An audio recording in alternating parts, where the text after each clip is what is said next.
اللهم صل على محمد وآل محمد وعجل فرجهم.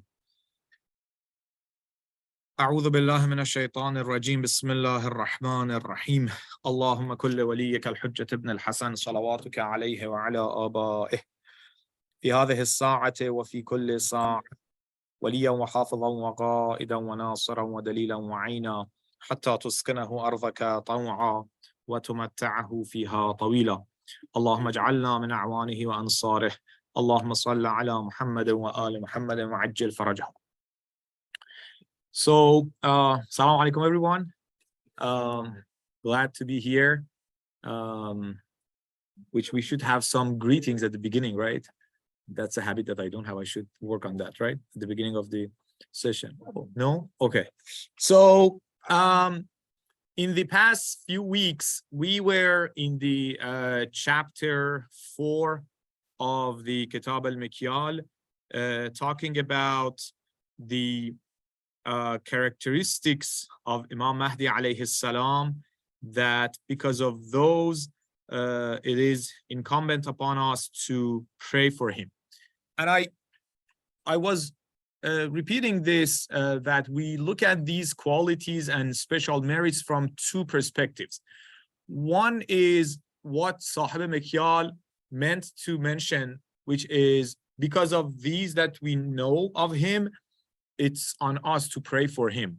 A person with these qualities, with these honors and all, why not? Like, what is a hesitation? Why shouldn't that be our most important thing, to pray for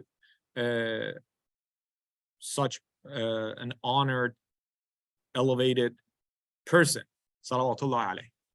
And we have another aspect and perspective on these qualities, which is what?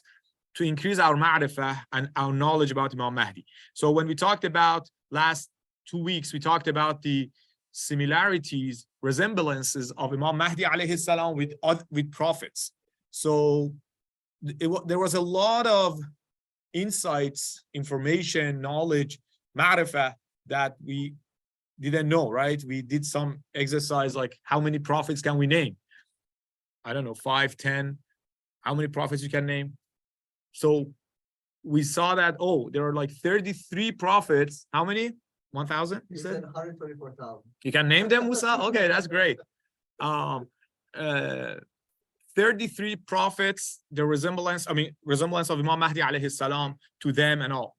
So remember that. I just wanted to repeat that for friends that they were not with us maybe last couple of weeks, as a reminder. So when we go and talk about these specialties or qualities or special merits, we have both in mind. Any comments, any question from what you have read from the book of Mikyal so far? Anything before we continue? Because we're gonna we go to a new topic today in the same chapter, still part 4 of Mikyal, but we're gonna shift gears from the kind of cool stuff to little sad facts. Heads up. Okay, so one of the main entries in the part 4, there's a point in the chat. How do I get the book? I will, for some reason, this came with no name. Who is that person who typed in the chat? If you can type your name so I can know. Oh, okay. So I can send you the book. The PDF is available. One of the, if those that they have looked at the part 4 of the book, these qualities, the Sahib Mikyal, Rizwanullah alayh, who he listed them alphabetically, right? One of the chunkiest entries is what? Ghaybah. In harf ghain, he talks about Ghaybah, which is about like 30 pages in the in the friends online. Do you still see the screen with this PDF? Okay, so I copied, I took this from the Mikyal that we have. It's about 30 pages, which I encourage everyone, if you have not read the book, and again, that's something we know it's very lengthy book, but this chapter, this part about Ghaybah is really informative. He has gathered a lot of great ahadith, because one of the challenging topics about Imam Mahdi alayhi salam is and has been the topic of Ghaybah, occultation, which is really challenging. Let's be honest. It's really hard to digest, to accept, be cool with it. An imam that, at least we think, supposed to be the leader, the imam, the guide, the ruler, all of those, and then where he is, we don't know. What is the latest news from him? We don't know. How does he look? We don't know. Okay, so what do you know? Nothing. And why you're everything is about him? Doesn't make sense. From outsiders, when they look at the Shia faith, it's really questionable. Let's be honest. So that's why I'm not too much worried about finishing the book. So maybe today we spend a good amount of time on the concept of Ghaybah, occultation. Again, as I said, Sahib Mikyal has different approach, which is great. That when that's why it's called hardships of Ghaybah. The Ghaybah of Imam is with a lot of hardship, so we have to pray for him. He will see the times without those hardships and all. But for us, from the creedal perspective, from Aqidah perspective, I want to have some discussions about it, and I encourage everyone to be participating and make it interactive. If you have heard questions, misconceptions, doubt, or if you have any question, please chime in. Feel free to speak up, because again, this is a very critical topic. And as we're gonna see, Ahlul Bayt alayhim salam, of course, they knew about this, so they gave a lot of prophecies about the Ghaybah of Mahdi alayhi salam. Yes, there will be an awaited one, the Imam that will come and fill the earth with justice and all, but he will have a prolonged time of occultation and Ghaybah. And again, we're gonna talk about that in a moment, inshallah. Any question, any comment so far? Anyone has any thing related to Ghaybah? I want to ask, and I want friends to speak up. How do you see Ghaybah? What does Ghaybah of Imam mean to you? And let's be honest. Or the other question, there are two questions. Secondly, have you faced challenging questions or moments that you couldn't easily defend or digest for yourself, the concept of Ghaybah, or yet explain it to others, either Shias or non-Shias, Muslim non-Shias, or non-Muslim non-Shias? Yes. So one question I received before was whether you personally benefit from the Imam during Ghaybah. You personally, not the Inspire. We know about the Inspire, all the humans, or everyone on earth benefiting, but you personally, how do you personally benefit from the Imam during Ghaybah? Did you hear the question, friends, online, or no? You want me to repeat? You did? Okay, great. So basically, usefulness of Ghaybah at the individual level. Do you benefit from it? What does it have for me, basically? Okay, what else?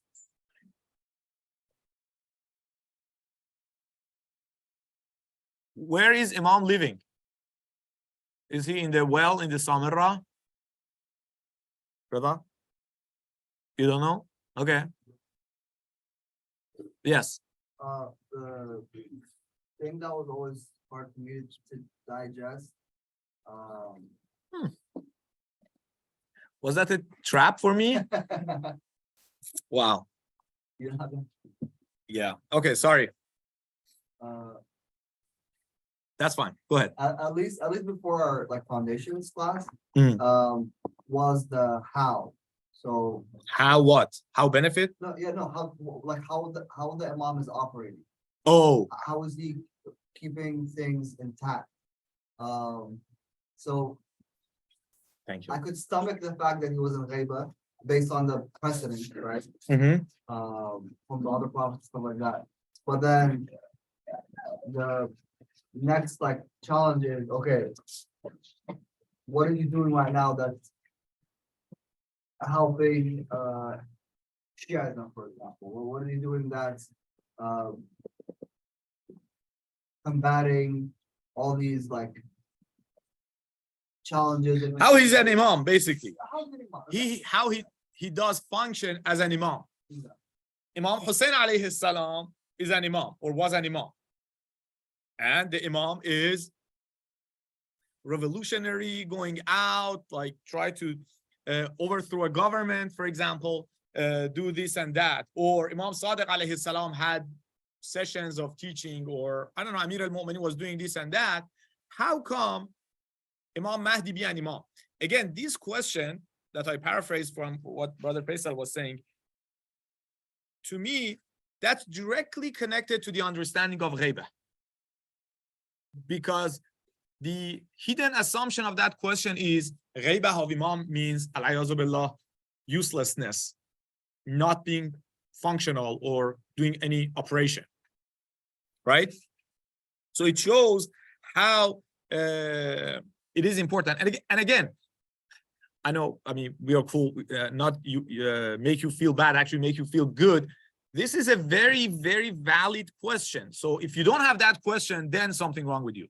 Let's be honest, right?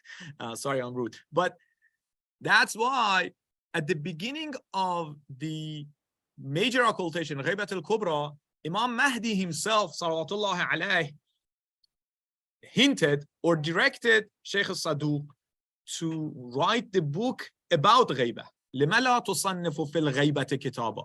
Why don't you write a book about the Ghaybah? Because, and again, we don't have time to go to the history, which is a very interesting actually topic, that what are the challenges and hardships that the Shia community they had after Imam Mahdi's occultation, after the death of Imam Askari, and then what were the challenges and all, and how scholars they started writing the books, Al-Imamatu wa-Tabsirah, the father of Sheikh al-Saduq. Sheikh al-Saduq himself, Kamaluddin, and Imam himself gave direction, like go gather the precedents, and in that we will find the answers to these great questions. What else? His imamah is like this light of sun when it is hidden by clouds. Yes, good point. So it's a bit challenging. There are a lot of, as I said, a lot of topics and information to talk about related to the topic of Ghaybah. I chose a couple of ahadith from what Sahib Mikyal has mentioned. Again, I encourage everyone to read. I'm going to send this excerpt from the book in the group, so you can you read it if you don't. I don't know if it's hard to find, whatever, to read all the ahadith, and then we try to get some benefits and answers. Just to go flash forward how he operates, right? Let me give one example.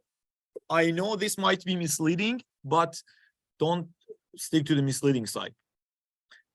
Prophet Yusuf alayhi salam has been named as a prophet who his occultation, or the occultation of Imam Mahdi, even though I don't like the word occultation, the Ghaybah of Imam Mahdi alayhi salam, there are many ahadith that they have said it's similar to Prophet Yusuf alayhi salam. That's a hint, that's a clue that the Imams are giving us. So how was did Prophet Yusuf alayhi salam go to occultation, Ghaybah? When was that? Anyone remembers? When he was in Egypt. Okay. when he was in Egypt doing what? Being like the tiger. Ahsan. So if the Imams, they have just said there is a resemblance of Imam Mahdi and Prophet Yusuf, both went to Ghaybah. Someone may say, oh, Prophet Yusuf was in the well, right? And then Imam Mahdi alayhi salam will be like that. No, we have a beautiful hadith, not one, we have a couple of hadiths from Ahlul Bayt alayhim salam that they elaborated. One of them, which I have not put on the slides, I mentioned it in a hadith, which I think I mentioned it in the resemblance section that we were talking about. إن في صاحب هذا الأمر سنن من الأنبياء أما سنة من يوسف فالستر يجعل الله بينه وبين الخلق حجابا يرونه ولا يعرفونه. So in our Mahdi, there are resemblances between him and prophets, or precedences, sunans, from prophets. Amma Yusuf, Imam goes through different prophets. Yusuf alayhi salam, Allah made it in a way, we don't know how, we usually always don't know the how of Allah's actions, but people yarawnahu wa la ya'rifunah. Yusuf alayhi salam was even in power.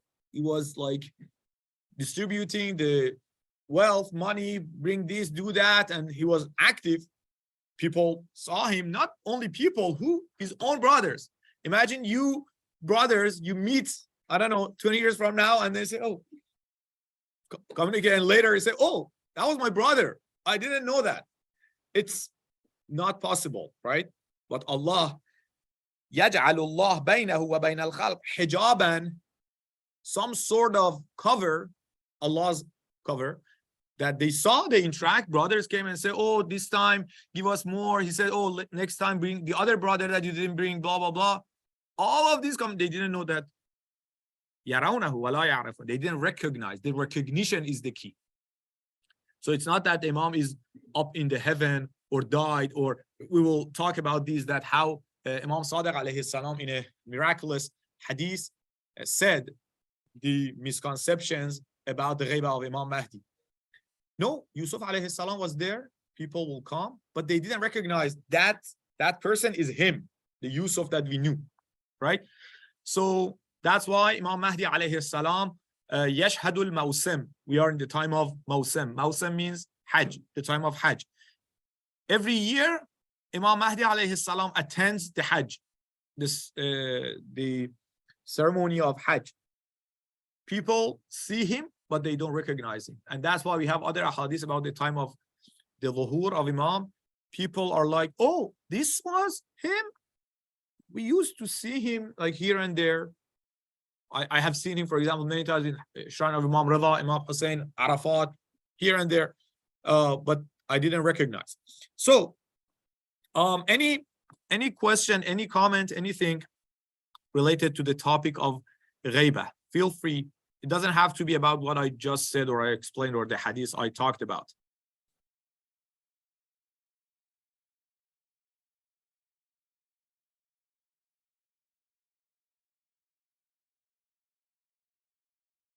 The other, I mean, there's another hadith. As I said, Prophet Yusuf is beautiful story. So even though I didn't, I mean, it was not part of my plan to go over this, but now I feel like we should talk about it because it kind of answered the question. Imam Sadiq alayhi salam, Imam Baqir alayhi salam talking to Muhammad ibn Muslim. Remember, one thing is important. The narrations about Ghaybah, usually, generally speaking, are taught to the great close companions. It was not a topic for public. For public, general public was, be aware there will be a Mahdi from my offspring, Prophet said, here and there. But Ghaybah is very high level concept. Was not easy for anyone to accept. So that's why we see Muhammad ibn Muslim, the greatest faqih of the time. Imam Baqir alayhi salam is telling him about the resemblance to prophets. So for Yusuf alayhi salam, I read the Arabic for those that they understand Arabic and I explain. وأما شبهه من يوسف فالغيبة من خاصته وعامته واختفاؤه من إخوته وإشكال أمره على أبيه يعقوب مع قرب المسافة بينه وبين أبيه وأهله وشيعته. Even though he was very close physically, very close, قرب المسافة, he was like few miles away. They didn't know that the use of that, and we don't, again, unfortunately, we don't have time, but for those that they love these angles of these stories, the emotional side and poetry side of it, I just give you the hints and you can follow the lead. The story of Yusuf and Ya'qub alayhim as-salam is a great example for us in the time of Imam Mahdi. And again, this is not just I made that up. We have these ahadith that's supporting that. Ya'qub cried out for Yusuf, his son, hatta biyaddat aynah, till he became blind. And guess what? He knew others, they were telling him, you are stupid. You old man, you make no sense. Good luck. Sit down and cry, he will come. Sit down and cry. You're stupid. You're out of your mind. He said, "Inni a'lamu min Allahi ma la ta'lam." I know something from God that you don't know. Make fun of me. That's okay. "Inni a'lamu min Allah ma la ta'lam." I know something about my Yusuf, my beloved Yusuf. And guess what? Ya'qub literally didn't know where Yusuf is. Allah even kept that from him. That's another sign. Prophet didn't know where, but he knew that Yusuf is alive. His beloved Yusuf is close, but he didn't know where he is till he got blind out of like crying too much. And then he could smell the scent of Yusuf alayhi salam. So I can smell the beautiful scent of my Yusuf. So again, that's a very beautiful story of a true muntazir and the muntazar, the awaiting and the awaited. And write poetries, if you're into poetries, the write beautiful stories. It's amazing a story how, again, once in a while, a beautiful scent of Yusuf reached Ya'qub. Yusuf didn't leave him alone, completely in darkness. That's why we see Imam Mahdi alayhi salam, there are these scents coming once in a while that don't give up, don't lose hope. And yes, people will make fun of you. People will mock you. But إِنِّي أَعْلَمُ مِنَ اللَّهِ مَا لَا تَعْلَمُونَ. So anyway, he was close, قرب المسافة وبينه وبين أبيه وأهله وشيعته. He was very close to them. And also the other hadith that I wanted to I didn't want to mention, but now I want to mention, is Sadir, which we're going to talk about him. Sadir al-Sayrafi is one of the great companions of Imam Sadiq.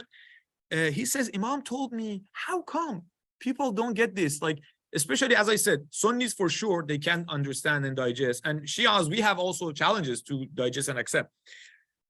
Imam said, look, the brothers of Yusuf, they were not random people. They were sons of Anbiya. They were sons of Ya'qub. They did trade and business with Yusuf. They traded, they got stuff. And there was his brother, but they didn't recognize him till he introduced himself. And Imam says, how come this ummah negate the fact that Allah may do the same thing that he did to other hujjah?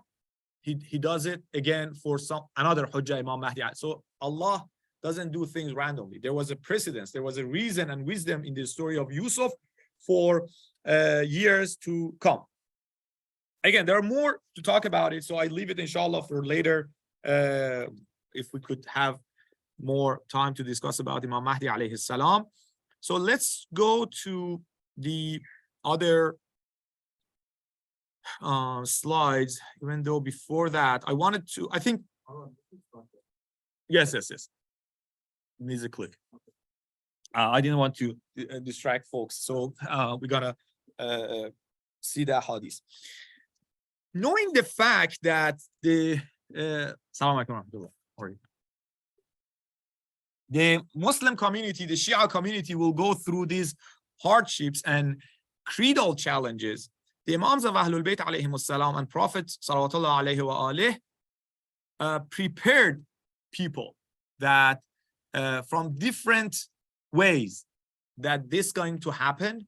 You need to be patient. This is a test like other tests that other communities they went through and all of those stuff. So with that, let's read some of the other ahadith that I took from the Mikyal that we are supposed to read and review, and then inshallah have more discussions. So, okay, any volunteer to read? This first hadith is from Prophet sallallahu alaihi wa alayhi himself. Bahba, Reza, our guest. Yes, it's your next. Reza. Okay. Be loud and clear so others can hear you online. Prophecies about his Ghaybah. In Kamaluddin, it is narrated from the Holy Prophet sallallahu alaihi wasallam that he said, Matthew is from my progeny. His name is same as mine, and his agnomen is Kunya. is same as mine. He is most closely resembling me in manners and behavior. There is an occultation and perplexity for him, during which period communities will deviate. Then he would reappear like a brilliant star and fill up the earth with justice and equity, as it would be fraught with injustice and oppression. So, again, Prophet, when it's talking about Imam Mahdi alayhi salam, he mentions his occultation, and he also mentions the perplexity that's gonna happen. Heads up. And then during which period communities will deviate. So group of people will be deviated because of this hardship.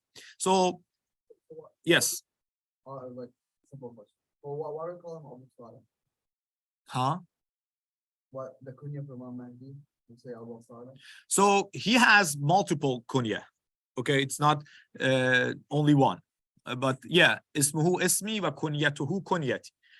If you wanted to read those ahadith, you can refer to the book of Muntakhab al-Athar, which, if you want, I have the summary of those.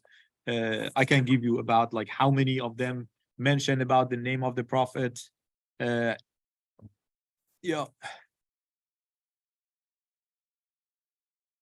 We have many ahadith that, 54 hadiths in Muntakhab al-Athar itself have Marhum Safi has gathered talking about the name of Imam, and some of them with his kunya.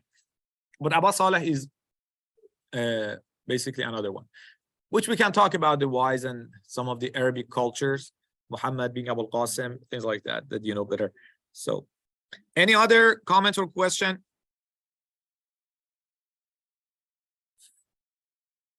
Okay, so let's go to the next one, which is a beautiful conversation of Asbagh ibn Nubateh with commander of the faithful Amir al-Mu'minin salawatullahi alayhi. Ali, you ready? Okay, so who is Asbagh ibn Nubateh? Have you heard of him, his name? Have you visited his shrine? No. So Asbagh ibn Nubateh is one of the closest, greatest companion and lovers of Amir al-Mu'minin. He's the one, every time I mention his name in classes and discussions, I refer to this beautiful story till you remember, right? Joking. He's the one who at the very last moments of Amir al-Mu'minin, when Imam was very, very sick, to the point that Imam Much and people gathered around the house of Amir al-Mu'mineen in Kufa. And, you know, the leader, the most humble leader, Khalifa, is about to die. Everyone knew, and the news spread in the city, and everyone gathered.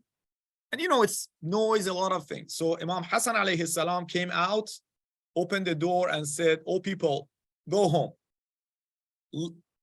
Not in a bad way, but leave us alone. It's very hard moments. We have to be with our father. Just go. And then everyone left. But Asbagh ibn Nubatil, now you may remember this, that in some of, I don't know, in Ramadan, some scholars, they mention it in the Layal al-Qadr. So Imam Mujtaba alayhi salam said, "Asbagh, you didn't hear me? I said, everyone go home. Like, go back." He said, "Oh, Imam Hassan, I want to obey what you said, but رجلي لا يتابعني. My feet, they don't obey me." He continues with some beautiful words, and then he said, "حتى أرى سيدي ومولاي أمير المؤمنين." It seems that I cannot move. It's impossible for me to take a step until I go and see my master Amir al-Mu'mineen. So when Imam Hassan alayhi salam saw that love, said, "Okay, wait." So he went, got permission, and then you may have heard that story that Asbagh goes and visits Imam Ali.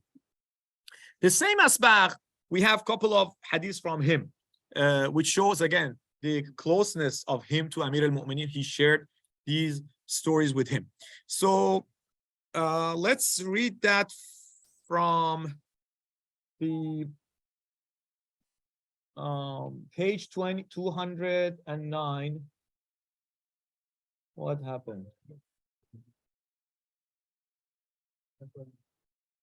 Ali, you ready? Oh.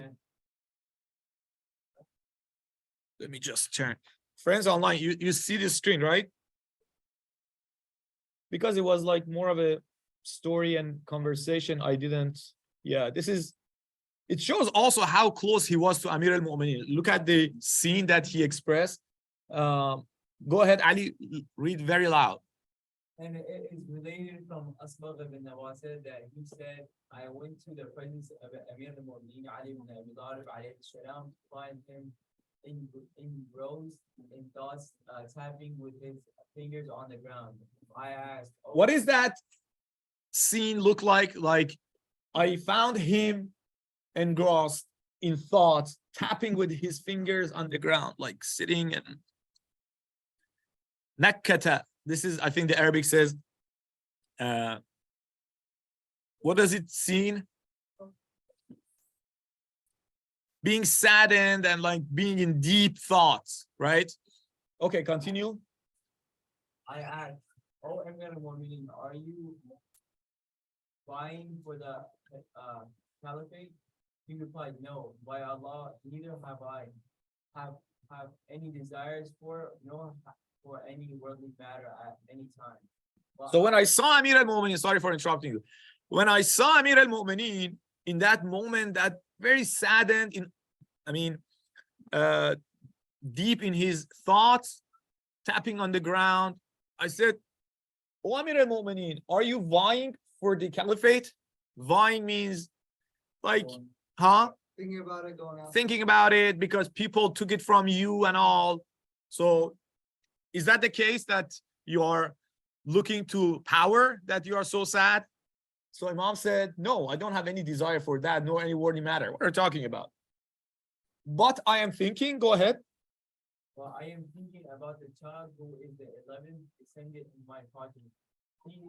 He is the same Mahdi who would fill the earth with justice, just as it would be fraught with injustice and oppression. There is confusion and occultation for him, during which communities would go astray and other communities would be guided." Then I said, "Oh, Amir al-Mu'mineen, would this really come to pass? He replied, yes, just as he has been created. So, اللهم Allahumma salli ala Muhammad.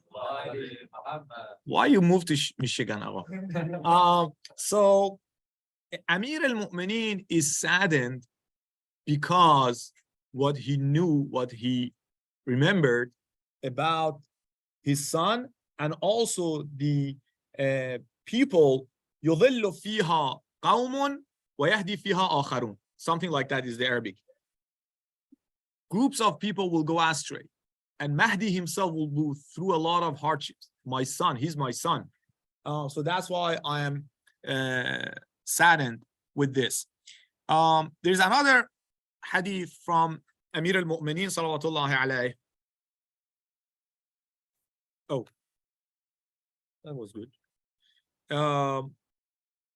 Anyone else wanted to read for us?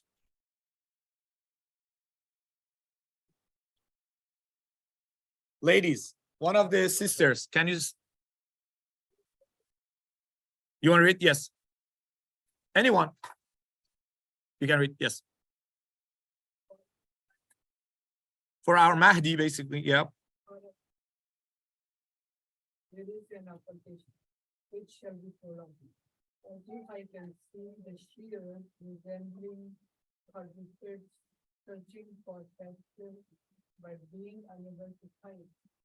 No, that whosoever from them remain firm on the religion and his heart is not hardened due to the prolonging of the occultation, then we shall be in our land on the day.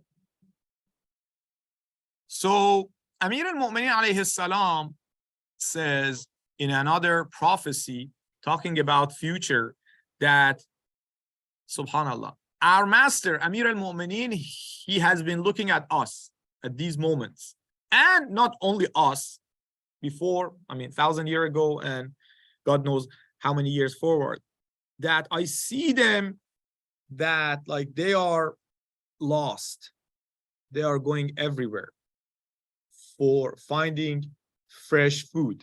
Imam is giving the example, which I think it's clear for us. It means that they're lost in their religion. They don't know what to do. They have these questions.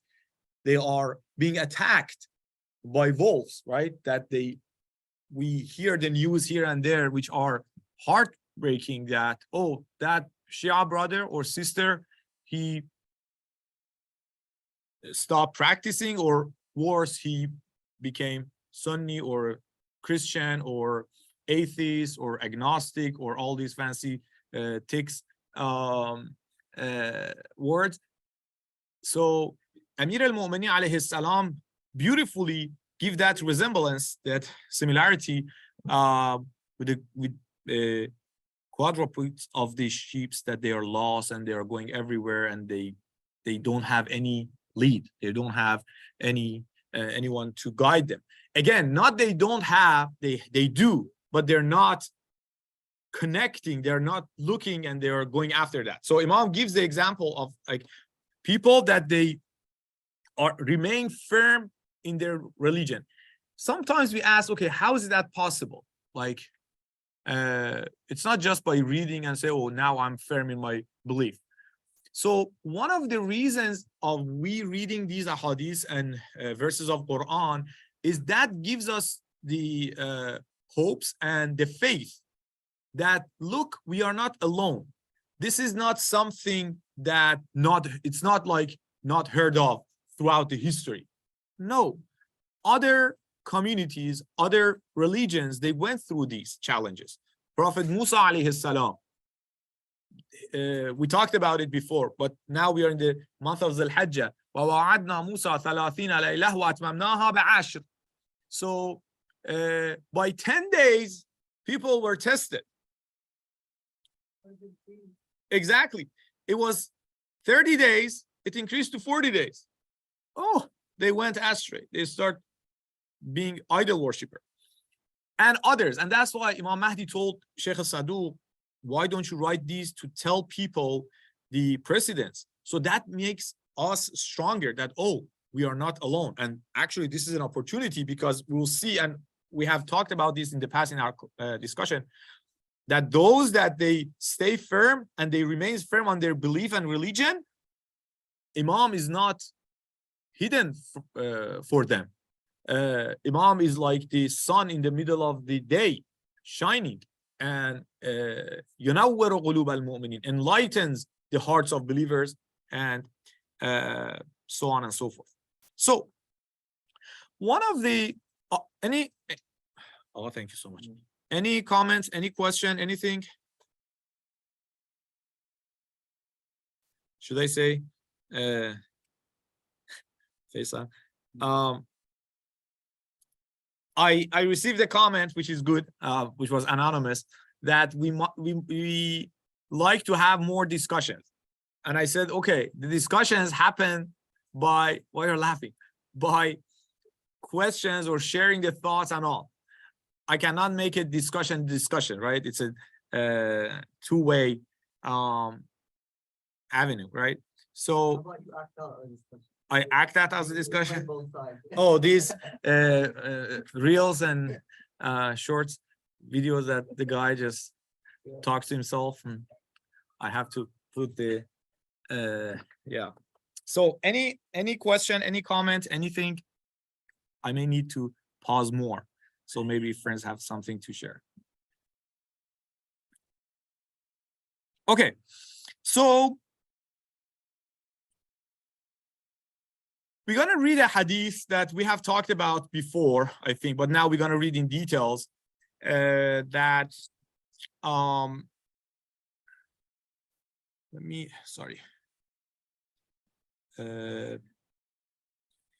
check one thing before. Oh, no. Okay. So yeah. Let's see the hadith, then I'll see how it's miraculous, why we call it miraculous hadith. There are different types or different misconceptions about the meaning of Ghaybah. What Ghaybah means. We don't have time, but I can go over some of our, previous discussions that we had. Like some people, they say the Ghaybah means the Imam has died and he will revive later. The other version is based on the hadith that we have from Prophet Yuladu fi akhir az-zaman. This is more popular in the Sunni school. He's not born, he will be born later. And then different misconceptions. So this hadith is very beautiful and unique in a way that Imam Sadiq alayhi salam.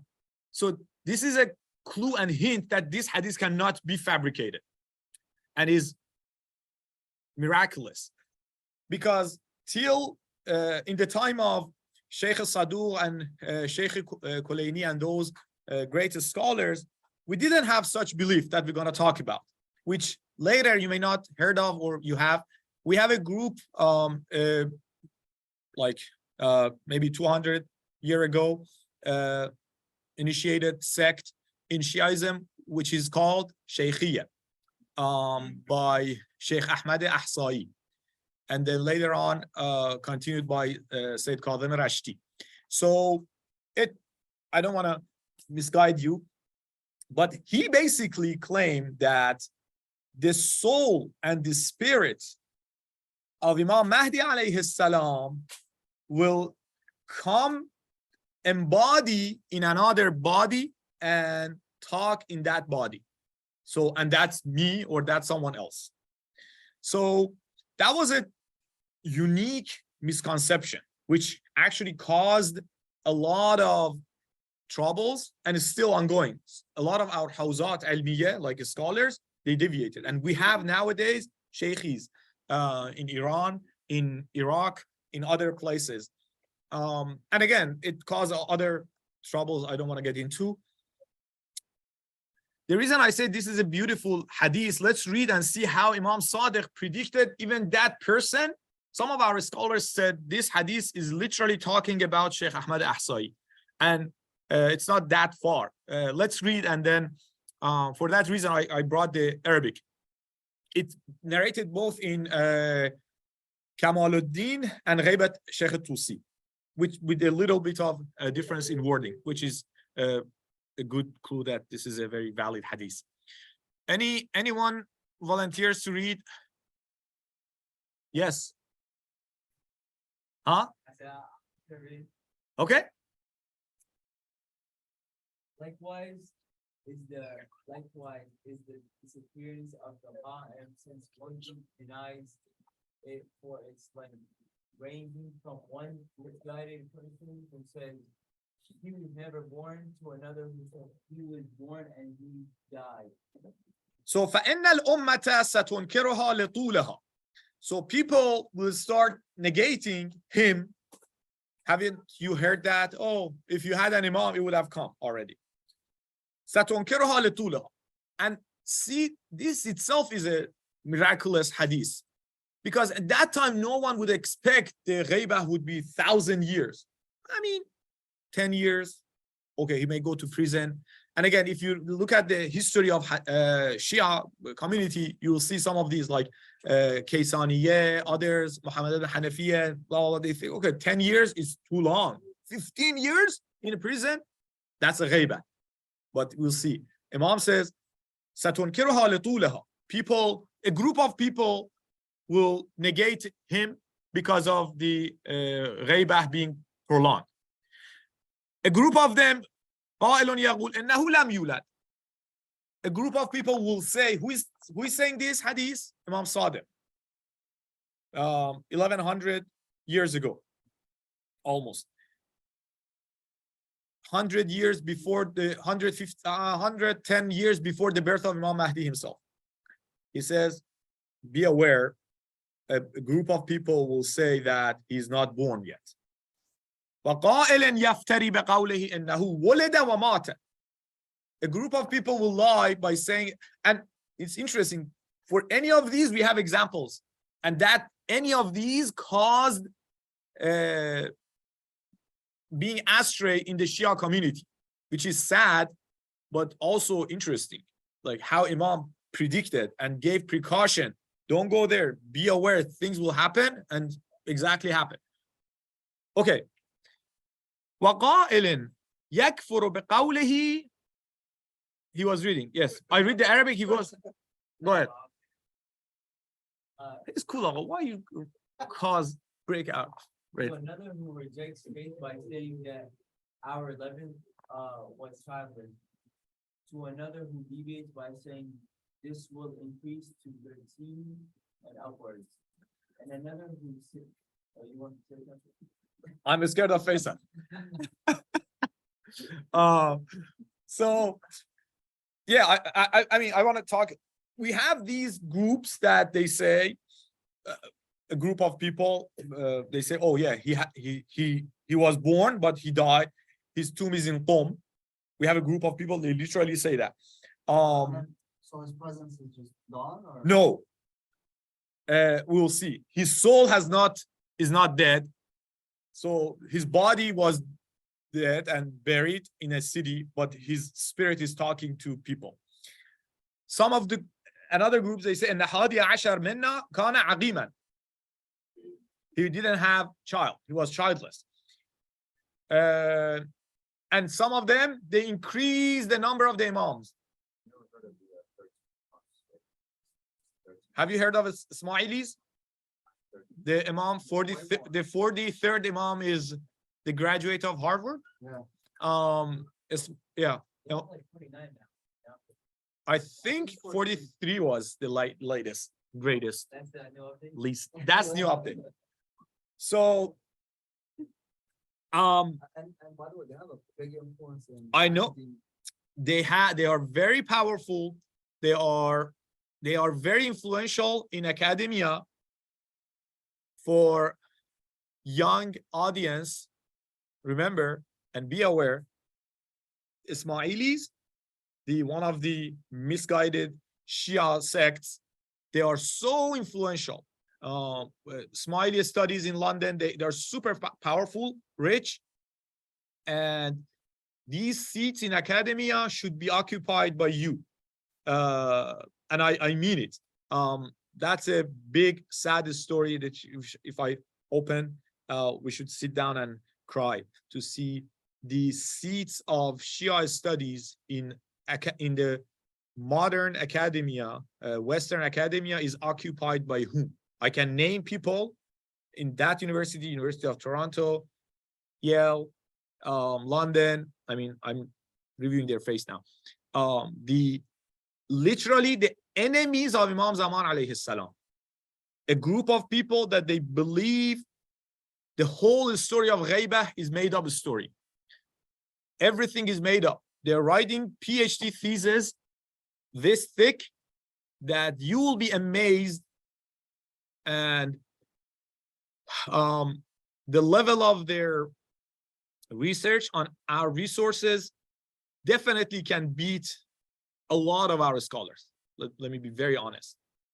The amount of, and then just to prove the whole, that's what I said, the Ghaybah is very critical and is one of the targets of all the attacks against Imam Mahdi and later Shia belief.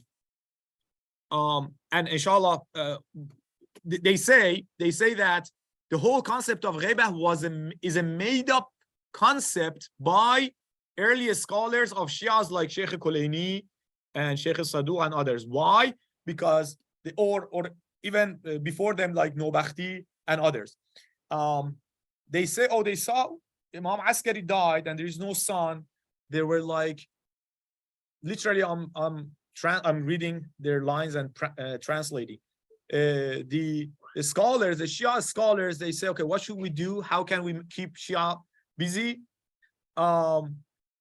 They said, okay, let's come up with the concept of Ghaybah and make that up and then keep Shias. And they say that and they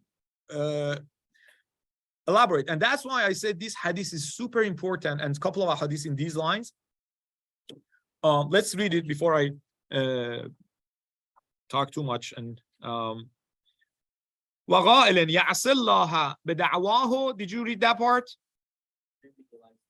So 13 and upward, we have other examples. And another person, وَغَائِلٍ يَعْصِ اللَّهَ, this is like literally refers to Sheikh Ahmad.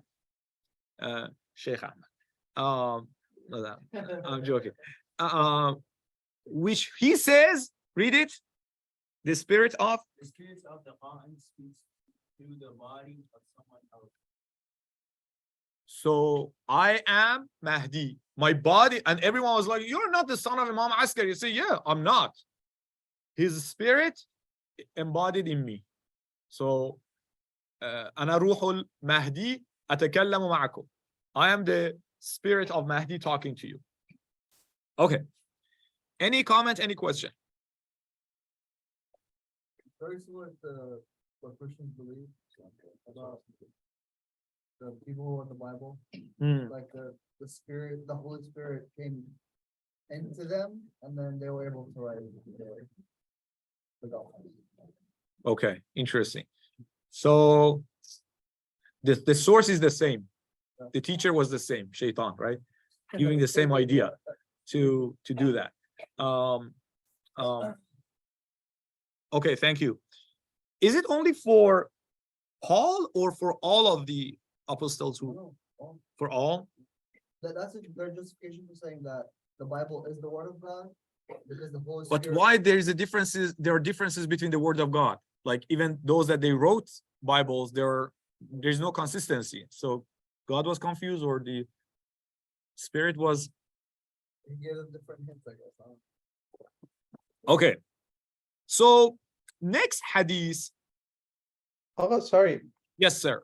Still remaining in this hadith, I mean, since the topic of Ismailis came up, I don't know, maybe if this is the class for it or what, can we delve into then how do Ismailis reconcile the hadith that from the Prophet that, yeah, they say it should be 12, it's gonna be 12 people, they name them and all this stuff? I mean, honestly, it's not the best place because it needs to like deeper discussion, right? I don't know. We can keep that, and sometimes we go because we should read and have the roots of it, like who was Ismail in the first place, and then go through these and then see the position of the 12th Imam and all. I mean, that's one of the best answers, of course, but always there's path to excuse and just say this and that, like the way that Sunnis, they basically have all these ahadith about 12th Imam and 12th Khalifa and all. Do they do they have hadiths that say no, it's gonna be longer, that the imams will come till the end of time?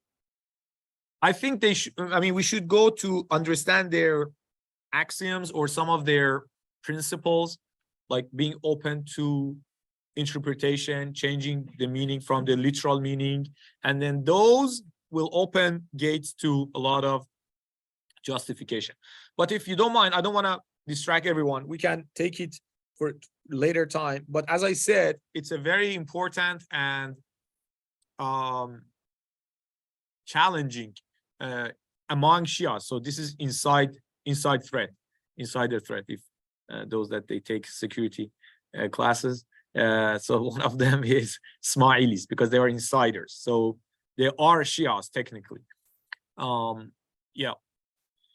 So let's move on to the next hadith, which is an interesting one, and there is a reason for that. For us, it may like, oh, any kid from the Sunday school or Saturday school, they know about it, that Imam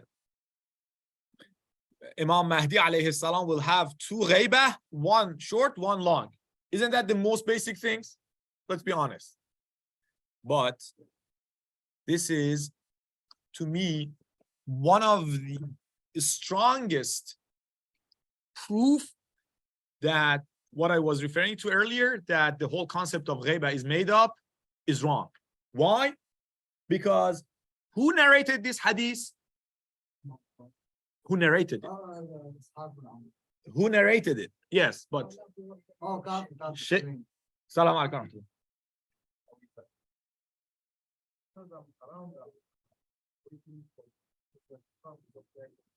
Of course, yes, come here. Yes. So, but I think if you take it, yes, yes. So, who? Sheikh al-Kulaini. Sheikh al-Kulaini passed away in the year of the end of Ghaybat al-Sughra. So he's the one who has not seen and observed Ghaybat al-Kubra. So that hadith cannot be made up after the fact, that the Shia scholars, they saw there is no news, so let's make up the something and let's call one Ghaybat al-Kubra, the other one Ghaybat al-Sughra. That doesn't make sense, because this is the one that is narrated on before, of course, before 329 of Hijri, which is the time of the death of the last ambassador of the Imam. So this is during the minor occultation, but the hadith says Imam Sadiq alayhi salam is giving the prophecies, Ghaybatan ihdahuma qasirah wal ukhra tawila. So this short hadith, which actually is a little longer, I cut the rest. It's not too long, it's short. Imam is giving the knowledge, giving the information and prophecy, and who is narrating it? In his book, Sheikh Kulaini, before Ghaybat al-Kubra starts. Does that make sense? Do you follow the logic? So it cannot be made up after the fact. It's actually, I mean, someone can write a book right now, or in the 7th century or 6th century, and say, oh, Imam Sadiq said this and that.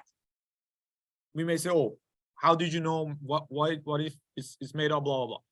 But if someone, before Ghaybat al-Kubra starts, write in his book and narrate, and I know who Kulaini is, how authentic his chains were, all of that, he says he will have 2 Ghaybah. That means there's a truth behind this.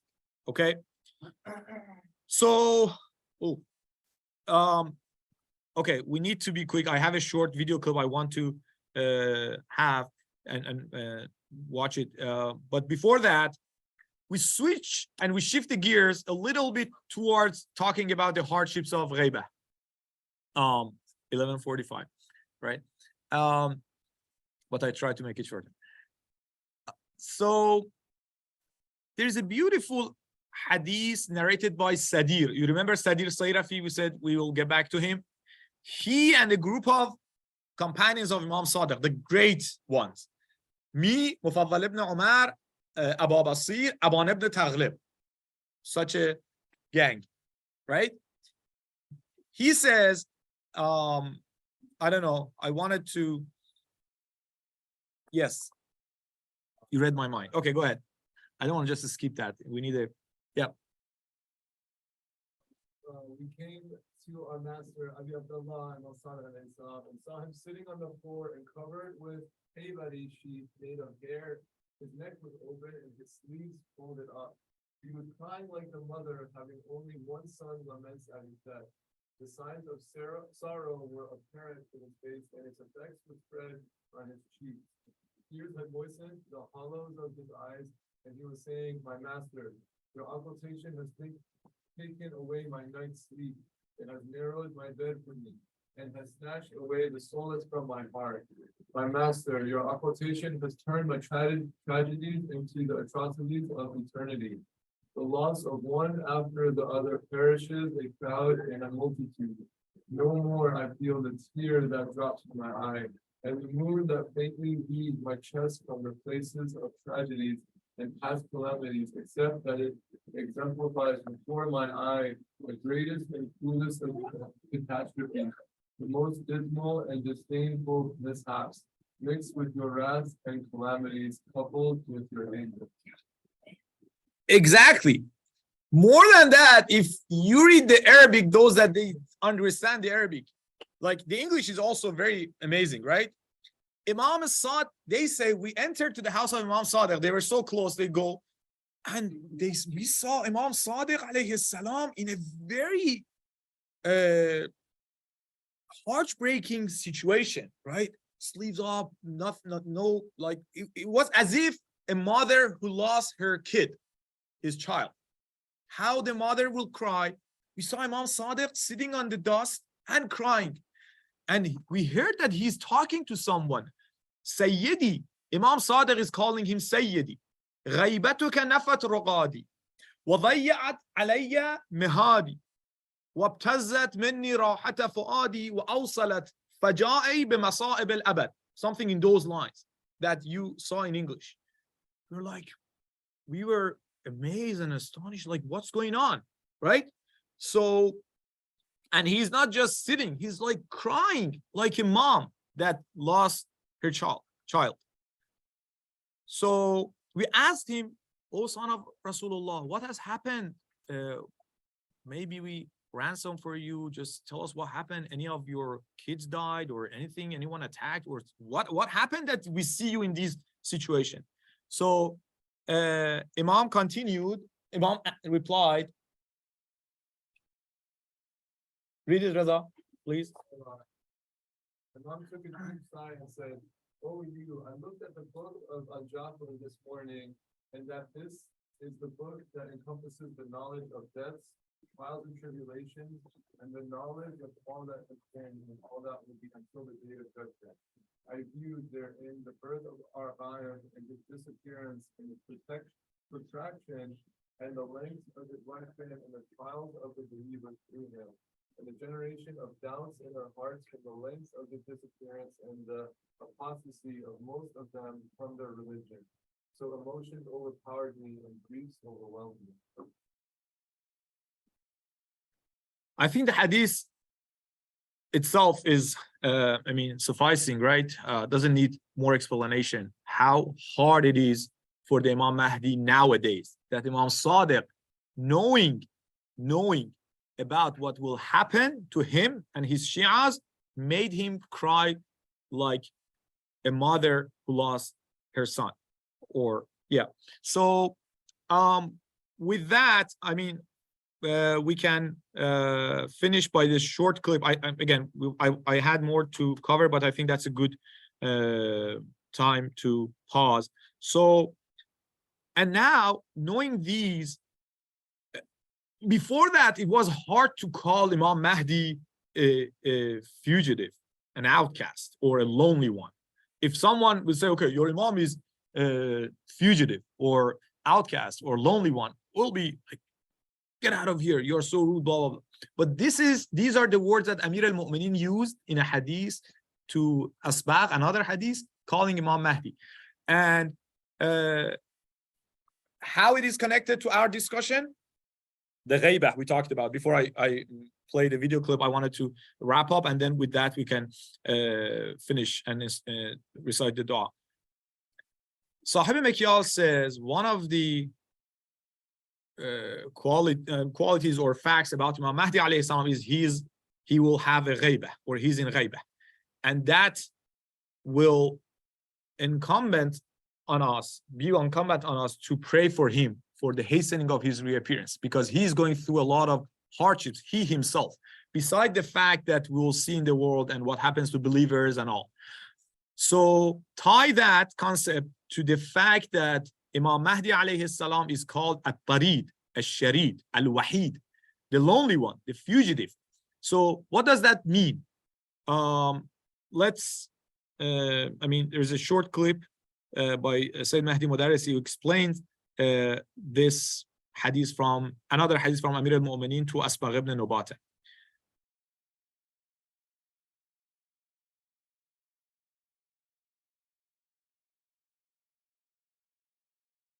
One of the titles given to the Imam of the time. Sorry for pausing. One of the people. Could you hear online, friends? Okay.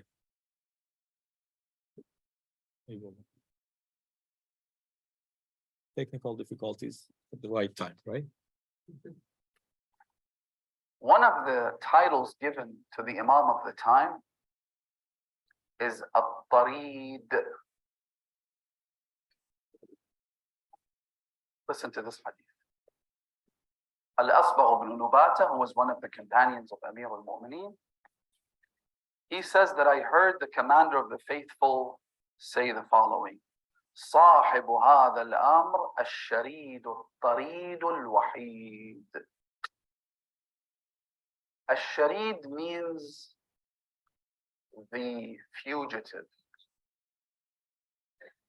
Just want you to think about this for a few minutes. The fugitive, number one.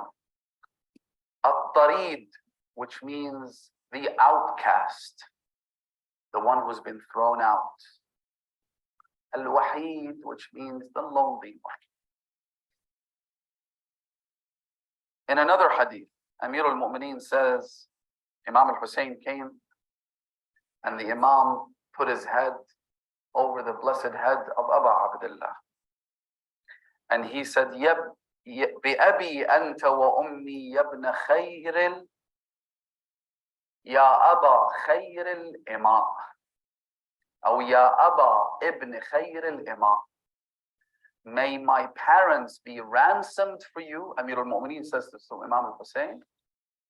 O father of the son of the best women. Khayr al-Imam. This is a reference to who? To Lady Narjis alayhi salam. He says, you're the father of the son of the best maid. Then the Imam refers to the 12th Imam. He says, ذَلِكَ الْفَقِيدُ الطَّرِيدُ الشَّرِيدُ. The one who is faqid, lost, missing. Outcast, tarid, sharid, fugitive. Who is he? The Imam gives more details. He says, Al-Hujjat ibn al-Hasan ibn Ali ibn Muhammad ibn Ali ibn Musa ibn Ja'far ibn Muhammad ibn Ali ibn al-Husayn alayhim as-salatu was-salam.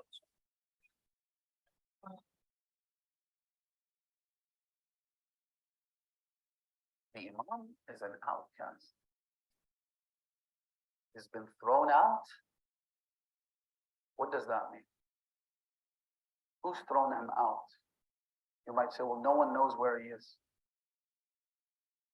Let me ask you this question. Where is the Imam in our weddings? Has he not been thrown out?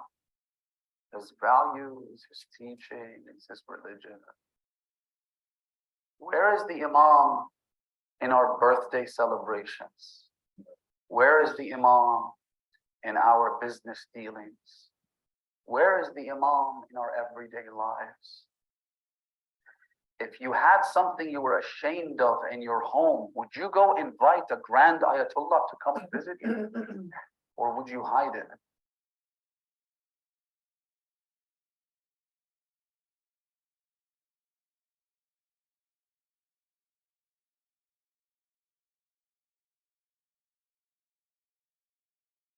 I know what it's about. Oh, If you had something that you felt was can you hear it? not suitable for this grand Ayatollah to see, how many things in our lives would we have to hide or change or alter if the Imam was to come into our lives? Have we not made the Imam an outcast ourselves? So that's a good reminder. I'm not worthy of mentioning these, so I just borrowed these from one of our scholars, that the Imam being tarid is not by enemies. Enemies themselves are beating, and that's their job. That's what they are for. But how much we outcast him? It was a very challenging question.